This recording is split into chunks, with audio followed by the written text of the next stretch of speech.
Settlers की killing का मसला हो, चाहे कि एक्स्ट्रा जुडिशियल किलिंग्स हो, चाहे वो फोर्स्ड डिसअपियरेंसेस हो, चाहे सिक्योरिटी फोर्सेस पे हमले की बात हो, या फिर चाहे हमें टारगेट बनाए जाने की बात हो, हम सब की मजम्मत करते हैं। एक ही जुमले में अगर मैं आपसे पूछूं कि बलूचिस्तान के इन तमाम मसाइल का हल क्या है? इंसाफ। देखें, डॉक्टर साहब की बात को मैं लेके आगे चलूंगा कि 65 वर्षों में वाकई हमारी पॉलिसियां इस तरह की रही हैं कि बलूचिस्तान के साथ बहुत ज्यादा नाइंसाफियां हुई हैं, और उन नाइंसाफियों की वजह से जो चीजें हैं आपके सामने हैं। नहीं दफनाएंगे अपने शहदा को, चाहे कुछ भी हो वो नहीं दफनाएंगे जब तक के वफाक नुमाइंदा यहाँ आके बात नहीं करेगा, न सिर्फ बात करेगा बल्कि मुकम्मल तौर पे सिर्फ यकीन दहानी नहीं, लॉलीपॉप नहीं, कार्रवाई होगी, कार्रवाई करेंगे। कार्रवाई के जरिए अपने अमल से ये साबित करेंगे कि वो दहशतगर्दों के खिलाफ है, तब बात आगे बढ़ेगी। अदरवाइज हम लेते हैं चाहे कुछ भी हो जाए, हम यहाँ से हिलने वाले नहीं। आप गवर्नमेंट का हिस्सा भी हैं और गवर्नमेंट को मानने से इनकारी भी हैं, तो क्या आज आप अपोजिशन की तरफ रुख इख्तियार करते हैं? मैं आपको एक बात बताऊं, मैं गवर्नमेंट पे तनकीद का हक रखता हूं, ये मेरा जमहूरी हक है। मैंने ये बात की है कि ये एक इंतहाई कमजोर हुकूमत है। पहले तो इस काबिल नहीं थे कि अपनी काबीना बना सके, अब जब काबीना बनी है खुद उनके वज़रा, इसीलिए हमने ये बात कही है कि हम वफाक से बात करेंगे, क्योंकि एक तो हमारी सूबाई हुकूमत के पास इस चीज का मैंडेट नहीं, और वो हमें ये बावर कराने में नाकाम है कि वो कुछ करके। सूबाई असम्बली सैयद रजा आगा इस वक्त मीडिया के नुमाइंदगान से गुफ्तगू कर रहे हैं और अपनी हुकूमत पर भी तनकीद कर रहे हैं। उनका यह कहना है कि हम वफाक से बात करेंगे क्योंकि हमारे वजीर आला जो हैं वो खुद इतने कमजोर हैं कि वो दहशत गर्दों से और वफाकी हुकूमत से भीख मांग रहे हैं।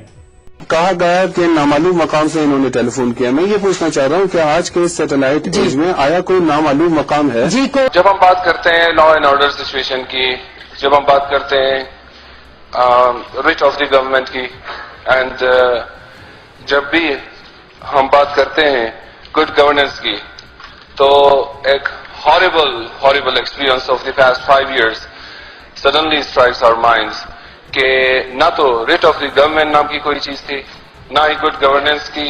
लाशें गिरती रही, खून बहता रहा, किसी ने ये जहमत भी ना उठाई कि फातिया या ऐसी चीजें तो बहुत दूर की बात, बल्कि हमें ताने सुनने को मिले।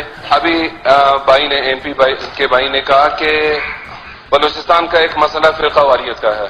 ये फिरकावारियत का मसला नहीं है जनाब स्पीकर। अगर फिरकावारियत का मसला होता तो ये दो तरफा होता। ये खुल्लम खुल्ला दहशतगर्दी है, एक तरफा कार्रवाई है। एक खास ग्रोह अपना वर्जन और स्टाइल ऑफ लिविंग, इसका मजहब से कोई ताल्लुक नहीं है। जो भी उनकी बात को ना माने तो ultimately he would be killed the next day.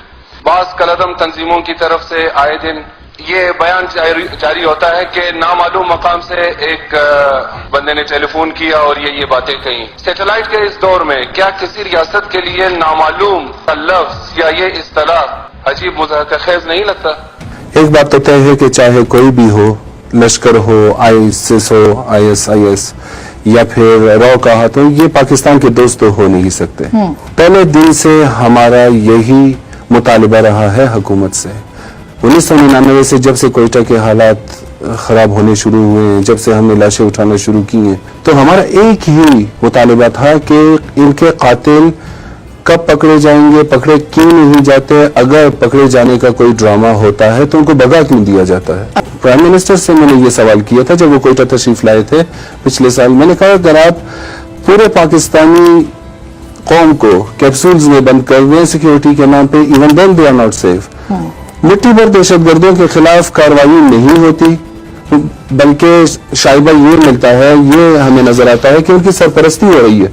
अभी तक जाहिर है बगैर सरपरस्ती के, बगैर पैसों के, बगैर फर्टाइल जमीन के अवेलेबिलिटी के ये सारी कार्रवाइयां हो सकती है क्या? बिस्मिल्लाहिर्रहमानिर्रहीम। 13 तारीख का दिन मैं समझता हूँ इंशाअल्लाह तब्दीली का दिन होगा। 13 तारीख को जो तारीख हमने चलाई है उसका एक ड्रॉप सीन और अंजाम आप देखेंगे इंशाअल्लाह।